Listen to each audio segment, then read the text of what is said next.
Every great real estate investor understands how important it is to find real estate deals that are below market value. And today we sit down with Zona, who is a litigation attorney who talks about how to use attorney relationships to buy non-performing loans. If you are interested in expanding your commercial real estate portfolio and you want to buy properties below their market value, this is a strategy you should learn more about. Make sure you check out today's conversation right here on Multifamily Insights. When you think you found a great deal, asking the right questions could be the difference in finding a stud or a dud. Listen, we've put together a new guide to help you out. It's called 7 Questions You Must Ask Before Investing in Apartments. Now, in this guide, you're going to learn how to uncover red flags, quickly identify underwriting risk, vet sponsors and team members, and confirm key assumptions. Now, this is a guide that's going to help you be a better investor, whether you're an active investor or you're a passive investor looking to partner with other operators. Asking better questions is the key to identifying great opportunities. So download this free guide. Go to our website, casmoncapital.com/7 questions. That's the number 7 questions. And you can access this free guide today. To make it easy on you, though, we've put a link in our show notes. So you go to the show notes, you can click that link and access the guide right now. This guide's going to help you make better investment choices, asking the right questions to build your portfolio. So be sure to download it today. Chris, welcome to the show. How are you? Thanks very much, John. I'm doing well. And I appreciate you making the time and kind of bringing in what's probably a little bit of a different type of guest for your podcast. Yeah, absolutely. Chris, why don't you take 2 minutes and give our listeners a little bit more background on yourself?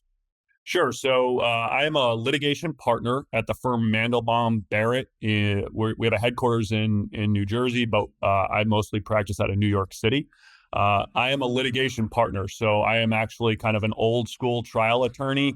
Done almost 100 trials, kind of spanning the industry as far as pretty much anything under the sun. However, as I have more clients that not only have litigation as a necessity, they also have portfolios. They're involved in CRE. And, we've begun to talk about kind of special situations or utilizing what I do in the courtroom to help them as an investor. And, I've kind of come up with the term turning conflict into capital. I have a 3-part series if you guys are interested in learning more about that. And it really looks at how litigation doesn't have to be a cost center for either businesses or investors, but we can actually create investment returns and create assets for portfolios. Yeah, listen, this is definitely an interesting conversation, right? You're talking about your background as a litigation attorney. You've done over 100 trials, and you really are focused on turning conflict into capital. That is certainly a different way of looking at it. I think most of us hear litigation and, we just see the dollar signs going out of our pocketbooks, man, and leaving our bank account. So talk to us about how we should be thinking about it, right? Because many of us, when we buy a property, we have our attorneys draw up the documents to protect us, and we hope and pray that that is the last time we need an attorney. So talk to us more about how we should be thinking about just the process and protection and turning conflict into capital. Absolutely. So historically, attorneys, for your listeners and individuals who kind of are in this space, see attorneys in 2 ways, right? So one is deal makers. So attorneys will help you finalize your deal, get everything good to go, and make you money, right? You're seeing them as they're a necessity, they're a budgetary cost, but at the end of the day, you're viewing it as they're going to make me money. The other view that the historical point of view is that we're going to protect you. If something bad happens, whether it's something bad happens to you and you need to recover dollars, or something happens that you need to protect yourself from dollars, you're being sued, then we come into the picture, and that's always a bad day, right?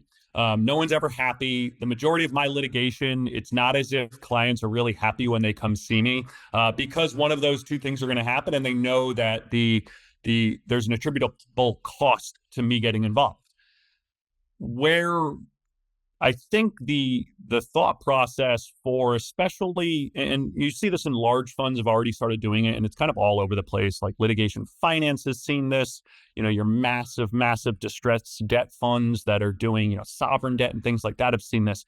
But what I've really viewed is that within this space, especially where the market is now and where it looks like it's going to be for a good period of time, is that we don't have to be a cost center. A litigation attorney like me doesn't only have to come into your aperture when something bad is happening. We can actually be someone who's helping you find deals or source deals. We can help you, maybe not business diligence, but diligence as far as timeline if you have investors. And where I really see the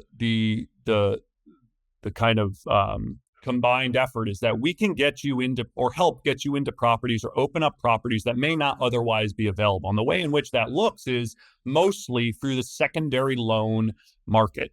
So, to the extent that, listeners, understand this, you get a loan from a credit union, from a bank, from a mortgage lender.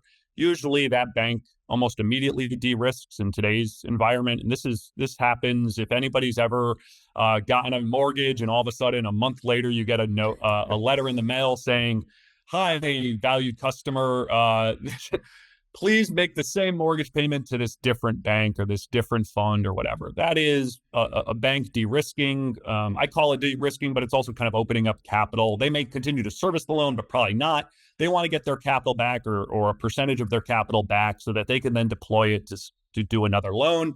And a secondary buyer will come on the secondary market, buy that loan, and so on and so forth. Where this comes into being interesting and kind of someone like me can assist is in the non-performing loan. So if there's some sort of non-performance, whether, and everybody's seen the loan documents, there are millions and millions of covenants. You could put covenants in there. You could come to someone like me and I could help you put covenants in there. But there are a bunch of covenants in those loan documents. Most obviously, there's payment covenants. Once the covenant is broken, that becomes some sort of non-performance, and that becomes an NPL, a non-performing loan on that bank's books. The bank really doesn't want to carry non-performing loans because for a bank, the worst case scenario is they need to move to foreclose on a property because they don't want to hold property. They want capital to redeploy and to make whatever percentage they have for servicing. However, the opportunity for investors, especially commercial real estate investors, and whether it's in multifamily or anything else, even if, you can deploy this in single family residential as well, is that those non-performing loans are being sold below par. So, commonly between like 60 and 80%, 70, probably 70-ish% if it's, a mild non-performance. Market or to do something of that nature, and you can find a property like that, then you could potentially get into the property below par and then make your decision on how you want to exit it. Yeah, Chris, great info, right? You're talking about finding non-performing loans, NPLs as you talk about them, and really thinking about working with attorneys to help turn that conflict into capital. And it's interesting because, I think most people who have even considered this strategy, one, if you don't know about the strategy, it's definitely a great strategy if you know how to execute it. But most people who think about the strategy or think about executing it, think about this really from a lender standpoint. It's going to lenders and trying to build a relationship with lenders and seeing what you can do. I don't know if many people think about going to attorneys and litigation attorneys to help with this process. Can you elaborate a little bit more on how you're able to kind of help investors navigate this landscape and what are the pros and cons versus maybe going directly to a lender? Sure. So, one, obviously being at a full service firm, we do have relationships with lenders, with banks, kind of nationwide, really, mostly on the East Coast, but nationwide. But where we can add value is that we can advise investors on what the outlook or the time horizon looks like to be able to actually see a return on an investment that you may want to employ. Obviously, relationships with banks are going to come down to investor specific. You need to, as an investor, you need to have your relationship with banks. That's how you're going to find a lot of these deals. That's how you're going to be able to negotiate. However, once you find them, really being able to do that diligence, if you're going to utilize a litigation-focused strategy to move into that property, so you purchase an NPL, that's all well and good. What do you want to do with it? Do you just want to hold the NPL and hope it performs? Okay, well, then you probably don't need me. However, most people don't want to do that, right? Because why are you purchasing an NPL? I mean, you see these huge private equity firms are getting into it, funds are getting into it. They're buying massive buckets of NPLs, and they're executing this sort of strategy. But it's not just for the big boys, because it could be scaled down to kind of whatever level of capital and moved into market by market. So where I'm coming in is if you're viewing an NPL and you want to understand what the actual value is, you may understand the deal value, but I can advise you on, hey, what is the jurisdictional focus? What does foreclosure look like? Are you in a market that's a judicial foreclosure state? Okay, now our time horizon's expanding. Our expenditure, both in time and upfront expenses, are probably expanding. Now our return is then going to need to be adjusted based on those expenses, but also on the risk, because if you have a particularly litigious lendee, then that person's going to fight you every day in court. So your kind of process starts to elongate. This is very common in New York City and kind of deploying this in that market.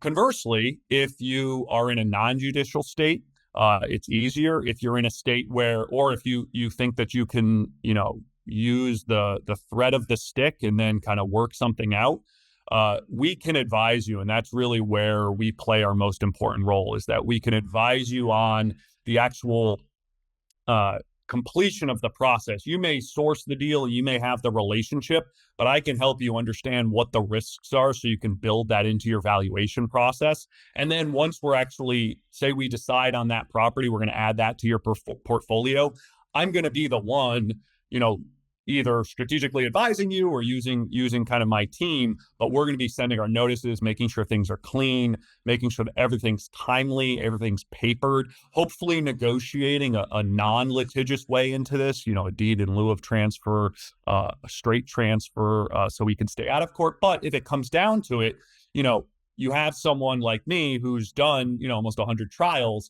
walking into court and trying to push this process through.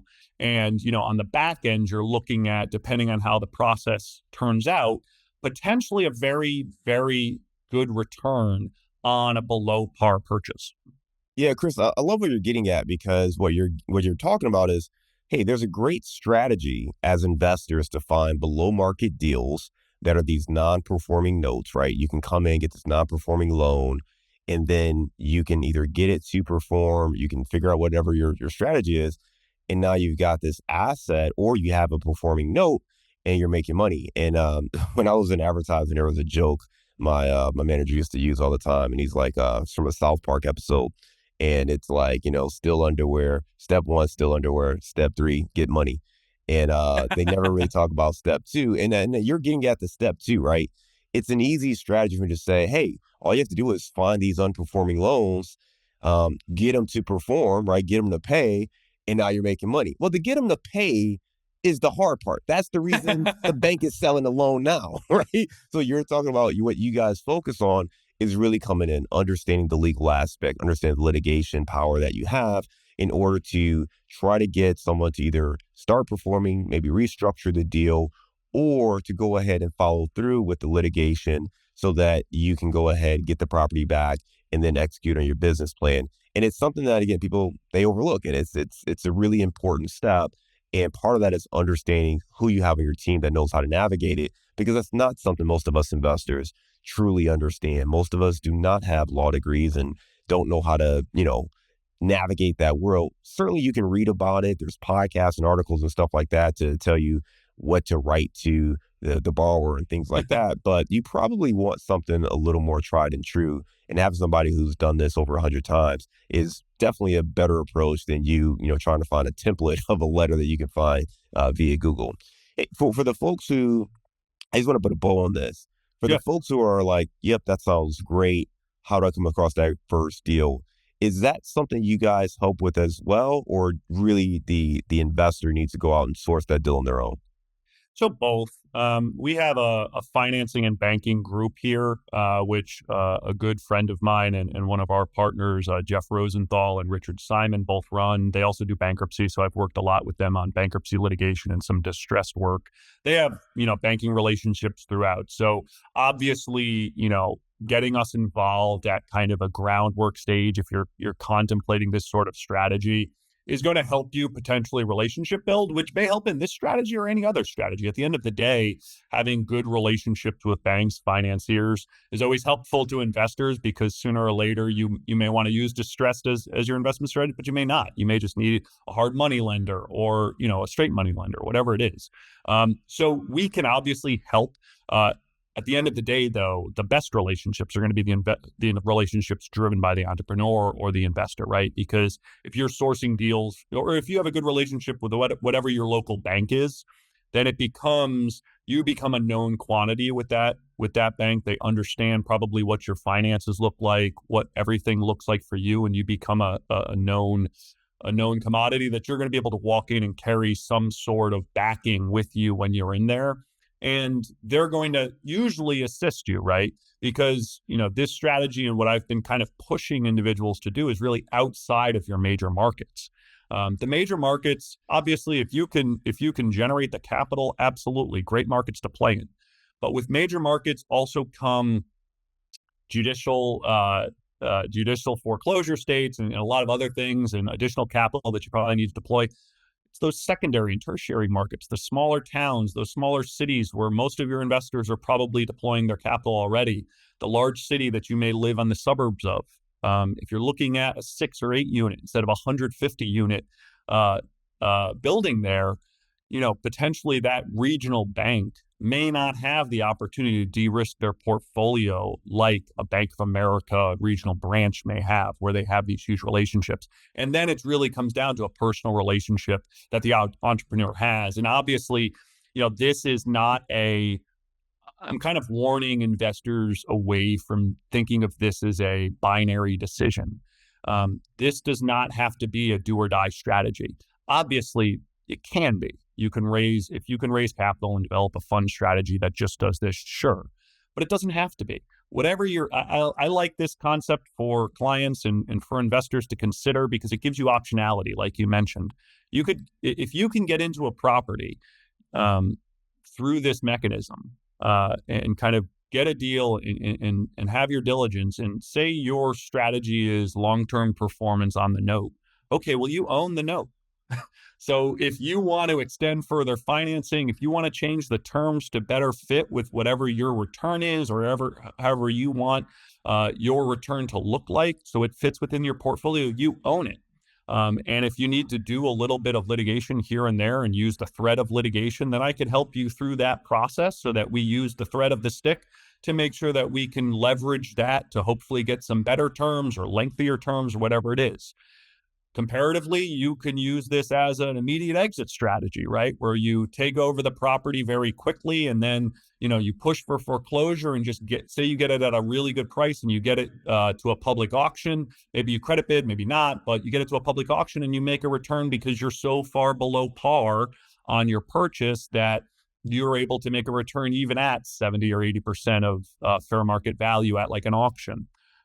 If you're on kind of a medium strategy, kind of and you can wait and see, then you can move forward and kind of start the litigation process, see if you can negotiate out, see if you can do a deed in lieu of, see if you can do some sort of title transfer, or move totally through foreclosure, credit bid at the auction, or just credit bid it, take it over, and then make your decision from there. So I like pitching this to investors as a secondary kind of bolt on to whatever your strategy is, and we can work through how it might, be tweaked to adjust specifically. But that's kind of the concept, and that's how I talk to a lot of the investor clients when they want to ask about it, because I don't think that this becomes a binary decision unless you could raise a fund. And if you want to go directly in this, you just have to go with eyes wide open. It's hard to set up returnable assets. It's hard to do timelines. They're just difficult to estimate.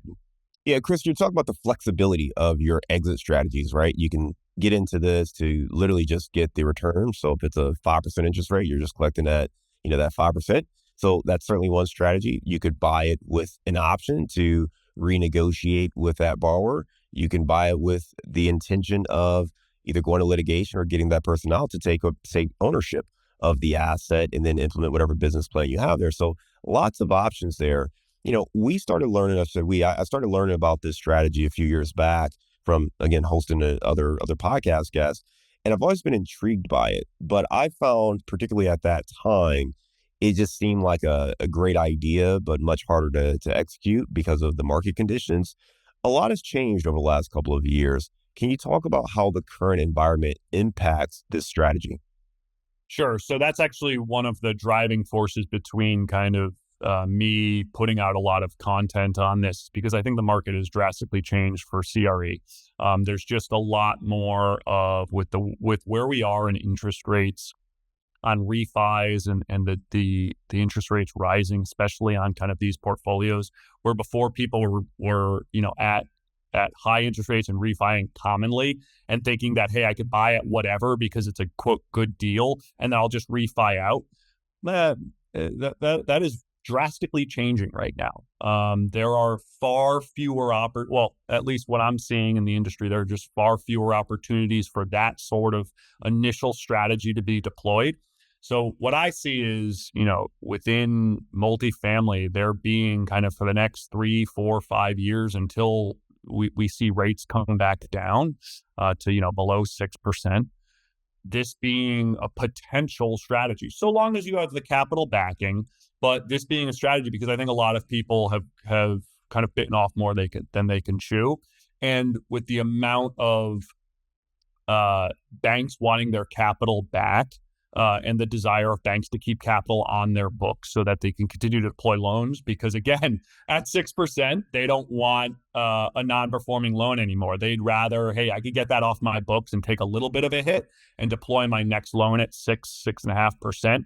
And I can maybe make that. And if it performs, I'll do great. And if it doesn't, then I'll sell it again. And there's a larger appetite for selling. So I see this as being pretty much a very hot topic right now. And I also see it as being kind of a perfect market condition nationwide, right? We've seen it marketplace by marketplace.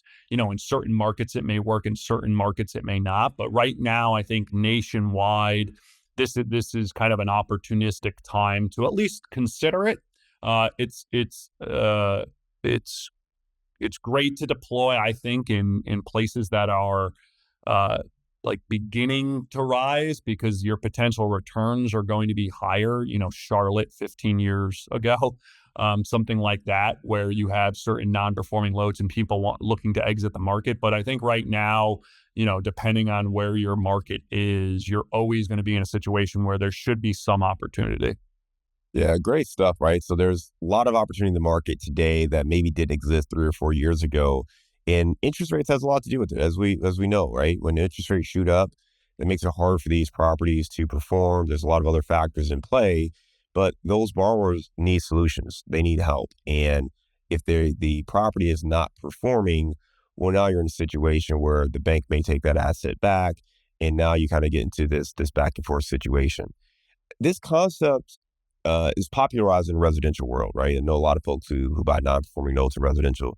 In the commercial space, at least to me, it feels um, a little less common. You don't hear people talk about this as much, and probably because the numbers are just much larger numbers as well. But generally speaking, it sounds like there has been an uptick in the commercial space. Are banks willing to sell off those non-performing loans? Like, what do you need to do as a private investor to get in the game at this level? So the first thing is to really kind of dig in and decide whether or not it's something that you want to, how it's going to fit in your portfolio really is more kind of the easiest way to say. If you, I always say that kind of the best rookie in this type of environment is, I know how to operate. I know what my strategy is. I probably have somewhere between like 3 and 6 properties in my portfolio. But I want, in this market environment, I have the capital. I want to grow from, say, 4 to 8. And I'd like to be able to grow potentially one of those as this sort of deal concept, this sort of strategy. So I'm already dealing with banks. Like, I already have relationships with whether it's a regional, more than likely a regional or a regional branch of a national. I have a very good working relationship because I've been utilizing that banking relationship for a number of deals. They understand me. They understand my cash flow. I'm a known commodity. I think that is probably the best quote unquote type of person to experiment with this sort of strategy, because you already have the capital in place. You already understand the sort of capital expenditure that you're going to be incurring in order to grow your portfolio, and you're committed to do so. And now you also are having a relationship. And then it just becomes how you have that conversation, and whether it's going to be your direct bank that you're working with, or again, you're leveraging your bank to its banking relationships. That bank is going to have secondary buyers that it commonly deals with, and those secondary buyers are probably going to have tertiary buyers that they commonly deal with. So now all of a sudden you're looking at this web of relationships that you're creating by the work that you've already done, the investments that you've already made, and the relationships that you've already made. It's not as if you have to go to a networking event to meet some new lender who's only doing this. No, you're leveraging that kind of the relationship that you would already have as an investor in this space and that you would already understand. And then you're deploying kind of the strategy from there. I love it. Great insights right there. It really comes down to relationships, right? Building your local relationships, talking to your local lenders. And from there, there's a web effect of the relationships that are going to grow. And then you get to see the deals and opportunities and kind of go from there. So it always comes down to building strong relationships. Talk to us about mistakes you see investors making in this space. Sure. So the most common is believing that this is a quick process when you're in a judicial foreclosure state, and kind of getting wed to the property or wed to the deal, and allowing that to affect what your diligence or your kind of conceptual return is. It is, it's litigation. At the end of the day, if you're going to go through with taking the property and the individual who's in the property doesn't want to give it up, then it's full litigation if you're in a judicial foreclosure state. So if you're choosing to be in that marketplace, it really is going to eyes wide open. Don't tell yourself, don't tell your investors that this is going to be, a 12-month return on investment, and then make your necessary kind of return calculations from that. Your time horizon to kind of move on that property is going to be depreciated by the fact that you have to go through these steps. And that for me is the most common way. It's not an easy process, but that's why it's good to engage with, a litigator early who conceptually understands this, because I can talk you off the ledge, right? Like, oh, wow, yeah, this is a great NPL, but look, this bank has desperately tried to get this note performing. And at every step, this borrower is being very, litigious. They're sending letters back.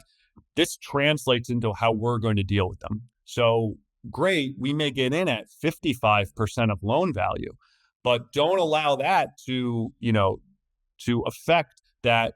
Along with that greatness becomes kind of an elongated timeline and most likely a very litigious borrower.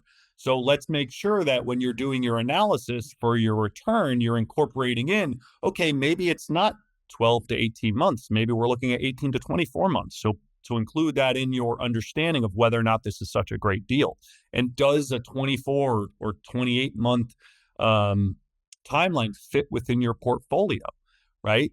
Like if you're on your third deal, it probably doesn't. That timeline's too long. If you're answering to investors, it really just depends on what type of fund you're dealing with, right? Are you like some sort of REIT, or you need to, every deal you make needs to make monthly payments, and you're promising your investor, I don't think this deal is going to work for you, even though we could get at a great value, even though that 2.5 years down the road we may be looking back saying, damn, I wish I had gotten that property. Yeah, but up front, don't confuse yourself with this being an easy process. Like you said, it's one of those things it is easy to talk about, but deploying it is not, because just as much flexibility you have, there is a lot of flex within the process, right? It could be that you're negotiating a deed in lieu of, and all of a sudden the borrower just closes down, and now you need to switch into a foreclosure. So it's running kind of, I always say, it's running as if I'm a trial attorney. So just like I approach my normal commercial litigation, I think about everything trial focused, and then I work my way back. To foreclose on this property as soon as possible, what do I need to do? I'm going to start doing all of those things. And if along the way we can off-ramp, great. If I could settle a case prior to trial, great. However, I'm never going to affect trial strategy for settlement. It's always going to be settlement on the route to trial. The same thing in this. I want to always think if I'm in a foreclosure state, I'm foreclosing and I need to do it as fast as possible for my client. If along the way we can off ramp, great. We'll all save money, we'll save hassle, we'll save time. But I'm not going to, pursue a deed in lieu of or some sort of transfer strategy to off ramp early, and then all of a sudden leave you in the lurch where now I have to switch and now we're restarting the timeline. No, I'm going to be serving my notices, and obviously communicating with the borrower. Hey, I know we're negotiating this. I don't want you to be alarmed, but I have to serve this notice. And you need to understand that I'm serving this notice. It's going to have some strong language, but you need to be on notice for this, because if this falls through, this is going to be where it goes. And it also gives you leverage in the negotiations, right? As you're working through them, Absolutely. You're not just having lip service conversations. You're like, listen, this is the alternative. So we can work this out, or this is the alternative. And you see, I'm serious about that. So I love that. And just approaching it from the end and then backing into the communication and the strategy and, the negotiations, because when you do it that way, there's no mistake on the other end as far as what the potential outcome could be.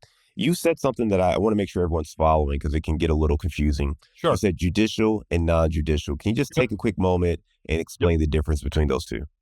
So in certain jurisdictions, so in the Northeast especially, but there are just jurisdictions throughout the country, a judicial foreclosure requires that you file litigations. You have to file a lawsuit to foreclose on a property, which means it goes through a lot of your, I won't say all, but a lot of your normal lawsuit type things. There has to be notice. There has to be service. There has to be a summons. You have to appear in court. Things have to be served. At the end of the day, there probably has to be a trial. There's going to be motion practice. That's a judicial foreclosure state. Great example, New York City, judicial foreclosure state, super litigious.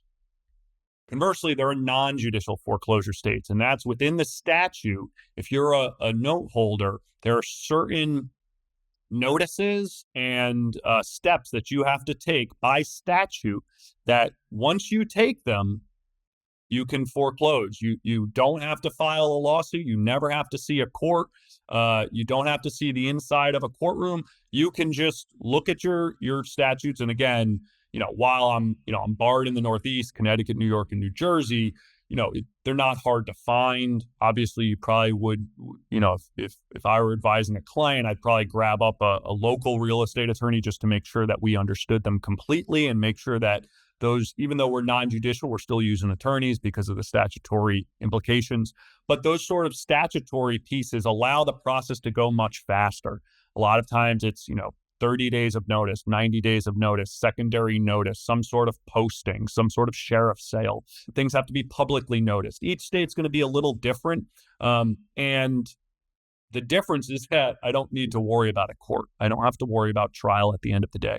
And I'm looking at a much shorter timeline, whereas a foreclosure action, you're looking at normal litigation somewhere in the range of, short as 9 or 12 months, but as long as a year, 2 years, if it's really litigious, if it's a huge property, if there's a lot of paper, judicial foreclosure much quicker. You're looking at months instead of years. And I'm talking about, a month for this, a month for that, maybe a 6-month outside view. Again, not to oversell how simple the process is, but when you're looking at markets, if you're looking at accessing a market that you haven't been in before, then this should be part of your calculus on whether or not that market fits within your timeline of return in your portfolio, because you don't want to access a new market in a judicial foreclosure state if you're thinking that your returns are coming quickly, right? And if you're already in a judicial foreclosure state and you want to expand, great. You should probably know the process at least tangentially. Process is probably easier to understand in a judicial state. The non-judicial is a little more intricate. It's going to, kind of put it in the paper, post it. You have to just make sure you're very clean on all that stuff. But you're going to be on a much quicker timeline, and it allows the litigiousness of the borrower is just less effective. Chris, great information there, just explaining that. So judicial, you have to go through the entire legal process, having a trial and all those things. Non-judicial, you have to check some boxes, you got to post it. But once that's done, you don't have to worry about a trial. So consider, if this is something you're interested in, certainly learn more about it. Reach out to Chris and his team, reach out to other attorneys and learn more. I know for when it comes to real estate, homeowners tend to get a little bit more grace in things, the process, laws, all of those kind of things. In this space, when it comes to foreclosure and non-performing loans, is there a difference in dealing with a homeowner versus commercial or investors? Obviously, right? I mean, you're not gonna you're both on the same sheet of music. When you're trying to foreclose on someone's house, obviously that person may or may not fight you tooth and nail. There are going to be certain types of legal exceptions for homesteading and things like that. There's going to be certain bankruptcy protections. If it's their primary asset, you may face, hey, they put themselves into bankruptcy and now all of a sudden you lost it. You've kind of lost your whole deal. Like things fall apart and you have to go about, you have to start a claim and you may be getting, pennies on the dollar, things like that. That's why like residential, it can be used for residential. I don't really view it as getting the great returns on a residential, on like a residential by residential kind of property. Within the CRE space, however, you kind of get away from it because whoever's owning and operating it is already on the investor side. Even if they're living there, they're still, it's still a business. There's an LLC that's running it. They're running, there's an operator who's getting a piece of the action. They're generating income. So everybody is is on the same playing field. You're just a different investor who's trying to kind of employ your investment strategy over theirs because clearly whatever strategy they were employing is not working. So I like it better in the CRE space. It could also, and I say commercial residential, like it could also be like strip malls and things like that. Again, it's a little bit different because the leases in kind of pure commercial, like strip mall type work they're just formulated differently. And the covenants that you're looking to enforce are a little bit different. So it's more in like kind of what you deal in, right? Multi-unit, not residential. It's commercial multi-unit, but multi-family type settings. So I'm not a huge proponent of residential. It can be, but if you hit the wrong borrower and buy the wrong note, that may just become a completely busted investment, and you don't want that. You don't want someone to dump themselves into bankruptcy and gain some sort of protection, because now you're looking at your timeline, judicial, non-judicial, whatever. You're in a judicial bankruptcy, and it's never fun to play in that sandbox. And Chris, it's a completely different vibe too, right? I mean, you're talking about someone's home, which maybe they've been there 5 years, 10, 15 years. And this is everything to them. And foreclosing on them, there's an emotional component that you're dealing with and fighting with. And that may be the reason they're fighting tooth and nail versus the investment. Listen, no one wants to lose money. But at the end of the day, we recognize as investors, there's a separate component. You kind of have to separate the emotions from the numbers. And it may be easier to negotiate with them, to rationalize with them, to find a way where maybe they can get something out of the deal. So working with investors in the CRE space, in this non-performing loan, way, at least from an emotional standpoint, probably more straightforward than dealing with someone's personal residence or their primary residence. So if you've ever considered this, but that was something that kind of held you back, maybe this kind of changes that perspective a little bit. Chris, for folks that want to learn more, they can check out your website, mblawfirm.com, and also check you out on LinkedIn. We'll put a link to your page on our show notes there. So we'll make sure you take care of that. Right now, we're going to transition and go to our round of insights. They say you're the average of the 5 people you spend the most time with. So if you want to grow as a multifamily investor, you have to spend more time with other multifamily investors. And an easy way to do that is to join our apartment investing mastermind group today. Just go to casmoncapital.com and click on the mastermind button. Now, as a part of this group, you'll get access to expert trainings, group coaching calls, industry news and updates, as well as all of our webinars and workshops, including our 3-hour workshop on raising capital. Again, if you want to be around other multifamily investors that can help you scale your portfolio today and grow your network, make sure you're a part of the Apartment Investing Mastermind. Just go to casmoncapital.com and click on the mastermind button today. Chris, give me a failure or an apparent failure that sets you up for later success. Oh, wow. Surprised me with that one. Sure. So, I remember coming out of high school, I wanted to go play D1 football. And unluckily it didn't work out. I never grew from 6'2" to 6'4", and wasn't necessarily running a 4.7. And, I viewed it at that time. I think it was something that was kind of a disappointment for me. I ended up playing college ball at Union College, very good D3 school. But I viewed that as a failure then, or like you say, a parent failure. But what it set me up for was going to a place that kind of I fit with, both culturally as well as mentally, and kind of dispatching with the thought of, the childhood beliefs of becoming an NFL player, and kind of refocusing me on what does your life really look like. And at a fairly young age, which allowed me to kind of approach college with that mentality and get through college and kind of continue to employ that same mentality. So for me, that was, one of the apparent failures. Obviously, professionally, there have been things that maybe didn't work out, or motions that didn't work. And then later, the result was better than I thought. I recently had a trial that I did that I made an offer early in the case that was declined. And, I got to trial, and even during trial, I had a number in mind, and it was a bench trial. So we're in with the judge, and, I'm pushing that number. They're saying no, they're saying no. On the last day of trial, the defendants put on their case. They put on a witness that they probably shouldn't have put on. Cross did not go so well. And so we end up having our kind of final session, and the judge left some parting words that put the defendants on notice that things may not go well for them. And I pulled my deal had been pulled off the table, and we end up settling for about 20 to 25% higher than the deal that I had on the table. So apparent failure to get the deal done during trial, but things all worked out. I love it, man. Appreciate that story. That's very helpful for us, man. Give me a digital or mobile resource you recommend for our listeners. Absolutely. AI, whether it's Chat GPT, just be aware that if you're using it, it is open source. So if you don't put personal information in it, I think there are ways that you can get around that. If you have Microsoft Office, they have a Copilot AI. Obviously, I'm not endorsing either of those. They're just probably the two that are most easily accessible for your listeners. They've made leaps and bounds. Make sure you do some diligence. Watch a couple of YouTube videos on how to put inputs in.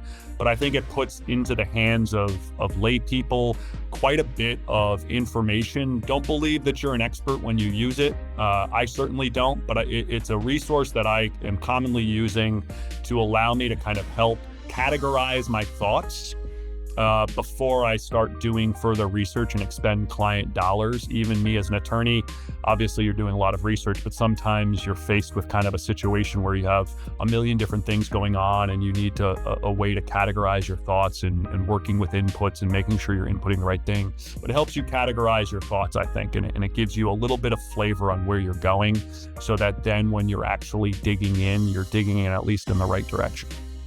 Give me the book you've recommended or gifted the most in the last year. Unluckily, I read a lot of thrillers, so I read a lot of Vince Flynn, the Mitch Rapp series. I've recommended that to pretty much everybody. John Sanford's The Prey series. I recommend that to everyone. I'm kind of I started my career as a criminal attorney, so I was doing violent crime prosecution and some violent crime defense. So I've always been in the true crime kind of interest, and kind of that thriller, police procedural or thriller. I served in the military for 6 years. I have a lot of buddies who served. So kind of the political thriller / operative thriller. I love it, man. All right, give me a daily habit that helps you stay focused on your goals. Working out every morning, wake up sometime between 4:45 and 5:30, get about an hour and a half in the gym, cardio, weightlifting, and then start to respond. And I do not respond. Almost never respond to emails when I'm at the gym. I put my phone down. The people who work for me and with me understand that. They try very much to respect that, but it allows me to kind of, when I start my day, I've already been up. I've already kind of gotten after it. I'm very sharp. so that my productivity at an earlier time is cranking. And especially kind of with what I do, where I have a lot of court appearances at 9:30, 10 o'clock, I need to be up. I can't be waking up at 8 and kind of wiping my eyes when I'm walking to court. I want to be cranking away. Give me your number one insight for winning with non-performing loans.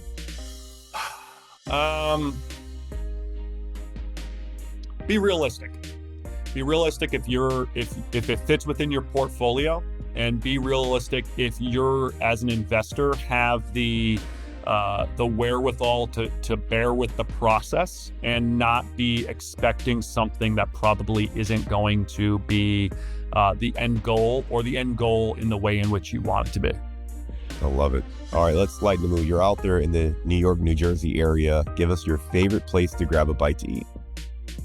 Bite to eat. My favorite place to grab a beer right now, we're in Midtown East, is Stag's Head Pub. I'll give them a public shout out. I actually live out in Stamford and I commute into the city, and my favorite place to grab a burger is Town Parlor, which is downtown Stamford. If you're ever taking the Metro north from the city, it's a great little pub. It's about 12-minute walk from the train station. All right, so like some great options there for all of our Northeast guys who love to dine and wine there. So great stuff there. You said a couple things, Chris, that stood out to me. First of all, just understanding, our team. And when it comes to attorneys, litigation attorneys, really starting with the end in mind. So if it comes to that, you want to be prepared to take over the asset. And a lot of people want to get into notes and buying notes, but they're not really thinking through, like, how do I navigate the middle part? How do I get this person to perform, or how do I execute my business plan? So I really appreciate you sharing just one, having the right people on your team, but also taking the approach of, we're going to start with the assumption that this is going to go to litigation, so that if it doesn't, obviously we're going to negotiate and do different things along the way. But if it does end up going down that path, we're already prepared. So I think that was a great just reframing of how to approach it, but also building relationships with your local lenders. Those bankers are going to have the relationships. They're going to know the different people who they sell loans to. So starting to build that rapport with local lenders, that's going to help you tremendously if you want to get into this space. And more importantly, just find out if this is right for you. Do you have the right mentality, the patience? Is this a part of the business plan that you want to develop? Is this the portfolio that you want to develop? So do some inner research before digging in. But if it is something you're interested in, reach out to attorneys, reach out to, Chris and his team, and learn more. Again, you can find them at mblawfirm.com, and we'll put a link to Chris's LinkedIn page on our show notes. Chris, thanks again for being a great guest and coming on Multifamily Insights. We look forward to staying in touch with you, and I hope you have a great day.